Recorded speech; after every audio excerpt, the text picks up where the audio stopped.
Hello, I'm the Blasting Truth. Today I will be reviewing some of these games here.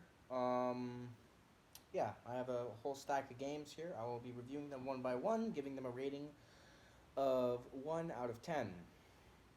So, first up, Fallout 76. Now, some people have stated that this game is very buggy, it's very glitchy, and it's very terrible. It does have some glitches, although I really haven't experienced many glitches.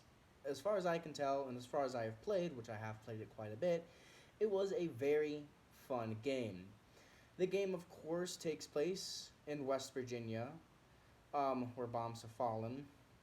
The game is very fun. I would recommend it if you're looking for a survival game that's online. Um, though it may be not the best game out there, it is definitely a very fun game.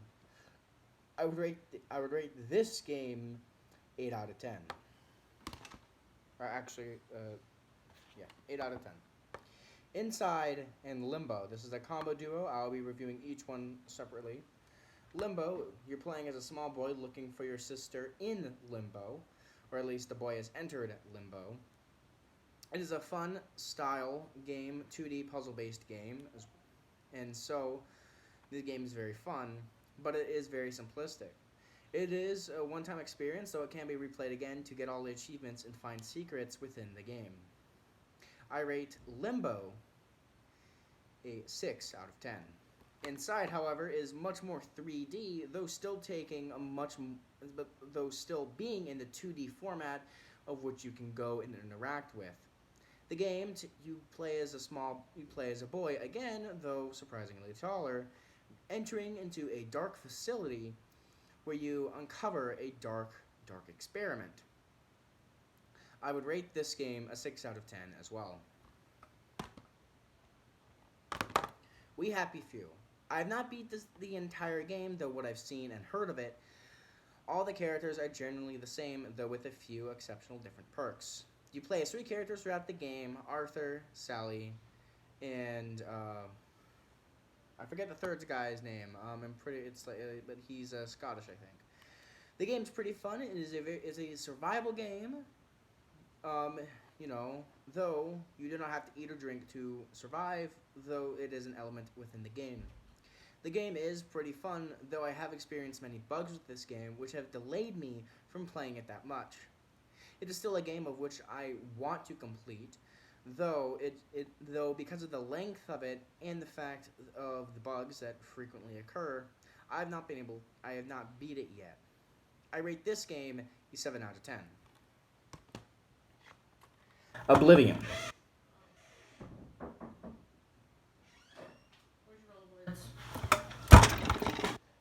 Why do people have to do this? Like, Why? first Justin walks in here, and then you.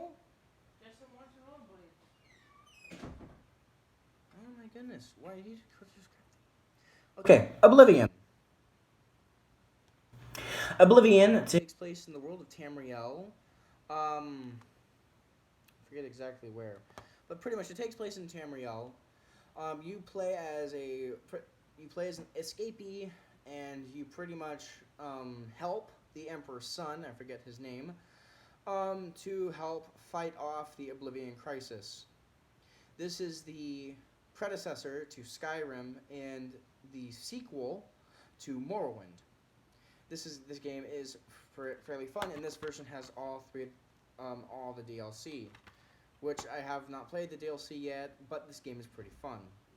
However, because of its dated graphics, and even though it is still fun and you can be engaged in the dialogue, though maybe not that often, it is still a fun game to play, especially to immerse yourself into a world which looks a lot like plastic figures.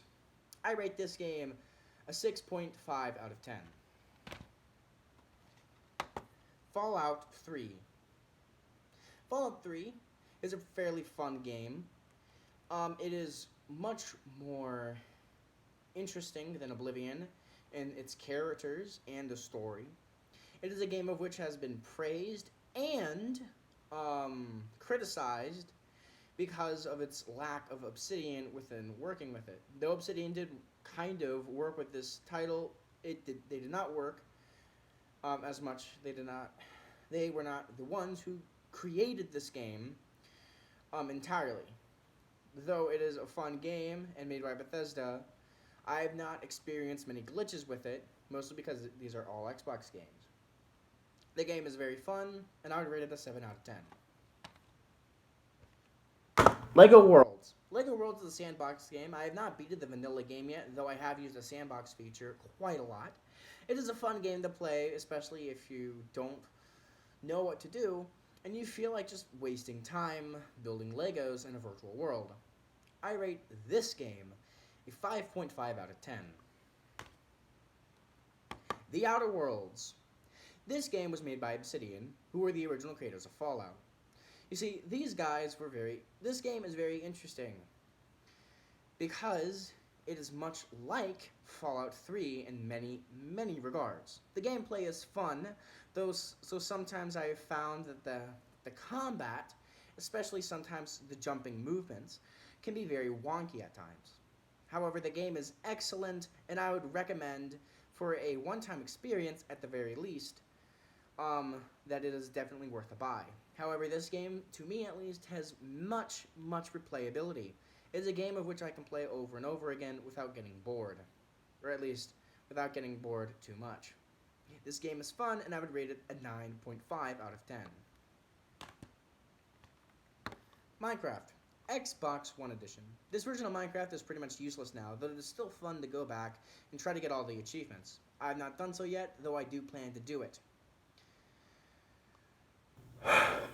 The game is a survival sandbox game, unless if you're using creative mode, where it is just a sandbox game. The game is very simple, and although it is almost worthless now, especially since it's not getting any updates now, and the fact that Minecraft Bedrock Edition is now available for Xbox One, if you have the Xbox 360 version of this game, then sadly that game will not get any more updates. However, it is still a fun game to play every now and again, especially if you cannot get online. I rate this game a 6.5 out of 10. Prey. Prey is a game made by Bethesda and Arcane Studios, and maybe one or two other companies. This game is very fun and has much more replayability than many games I have played, and is honestly a game that I play even today. Even though the game hasn't talked about, and though I'm not doing DLC, I will say that the Mooncrash DLC is one of the best DLCs out there for a game. I rate this game a 10 out of 10. Just Cause 4. Just Cause 4 is an excellent, excellent, excellent game. You play as this guy, I forget his name, and yes, I have beat the main campaign of this game, and I had very much fun doing so. However, once I beat the main campaign, I didn't know what else to do. I guess I could around the map doing the side missions. However, I didn't really feel a need to, though this was just me. Even though it's still a fun game to come back to every once in a while and cause mayhem, I would not recommend this as a game for people who want a replayable game for over and over. However, it is a game, where you can mess around with a whole lot. I rate this game a 9 out of 10. Skyrim Special Edition. It's just Skyrim, the original Skyrim with mods. No bug fixes or anything, maybe better graphics in some certain areas, but other than that, it is still the same game as it always was. And of course, it is a 10 point, no, it's just a 10 out of 10. Just kidding. Yeah, there's no way this game is a 10 out of 10. It's from 2011. It's just the same game. It's an 8 out of 10. It's a fun game with lots of replayability, but it is still a fun game. Terraria. This game is very fun. It is a survival sandbox game based on 2D. It is pretty much 2D Minecraft, and it is very fun. You can make your own worlds, play different characters, and of course, play with your friends if they have the game as well. The game is very fun and very engaging, and I would definitely say it is worth a buy for someone who's willing to spend hours upon hours just to get some iron armor. I rate this game at 8.5 out of 10. Fallout New Vegas. Some say this game is Some say that this game is better than Fallout 3. In some areas I agree, but in others I disagree. This game is very fun, and I would say that it and Fallout 3 are very fun games, of which are worth purchasing. I rate this game a 7 out of 5. No, wait, no, a 7.5 out of 10. The game is very fun and very engaging, though I find Fallout 3 much more engaging, especially since Fallout 3 feels much more like Fallout 1 in regards to this game, even though this game was made more by the original developers of Fallout. The game is still fun and very engaging. The characters sometimes are better than Fallout 3, though not all the characters are, but the same thing can be said about Fallout 3 in this game. The game is very fun, and as I said, a 7.5 out of 10. And those are all the games that were in my stack, except I have another stack. And all these games are much like the LEGO Worlds, in the fact that they're all LEGO games. And not only one of them is for Xbox One. Whew, Pirates of the Caribbean's LEGO. Pirates of the Caribbean, the video game. LEGO. LEGO Pirates of the Caribbean's video game. The video game. This is a fun game. Not only is it pretty fun to explore and replay Pirates of the Caribbean in a very fun style, it's also very fun to get everything and pretty much just do whatever you want in the open world, though you can't really do much. It is a fun game, I will say, though it is not a game for a much older audience, though it is a fun game. Okay, I'm gonna stop talking. Yeah, I'm confusing myself. I would rate this game a 5 out of 10. Lord of the Rings, LEGO Lord of the Rings. This game is pretty fun. However, unlike the Pirates of the Caribbean this one has voice acting, which I don't find too bad.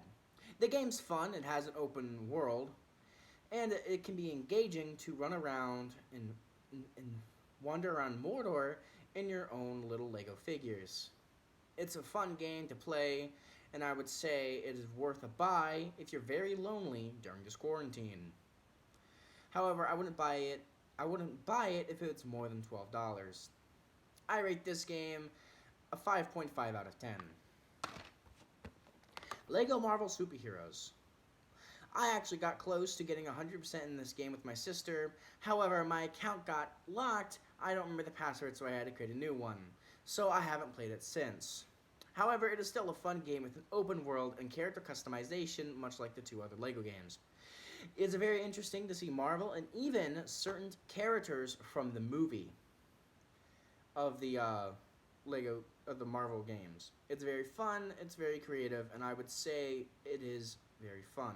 However, next up is very topical to LEGO Marvel Superheroes, as I have LEGO Avengers. This game is very fun playing as LEGO characters and going through the Avengers movies. Now, this game has been updated and you can buy DLC for much more recent LEGO Avengers movies. That's right. Even though this game only has a whole bunch of Marvel movies, much more recent Marvel movies that have come out, however, weren't in this game. However, with a small price of DLC, you can have those games. Though, since we're not talking about that, I'm going to talk about the game itself. The game is very fun. Playing as LEGO figures and doing everything and looking at a very blocky Scarlett Johansson. That was this review to today, and now it is time for me to tell you one last thing. This is the internet, and many people's opinions are not true. However, I am the blasting truth, and therefore all my opinions are valid, and no one else's are. This is the blasting truth, and I am the only right opinion, and I am the only true opinion on the internet.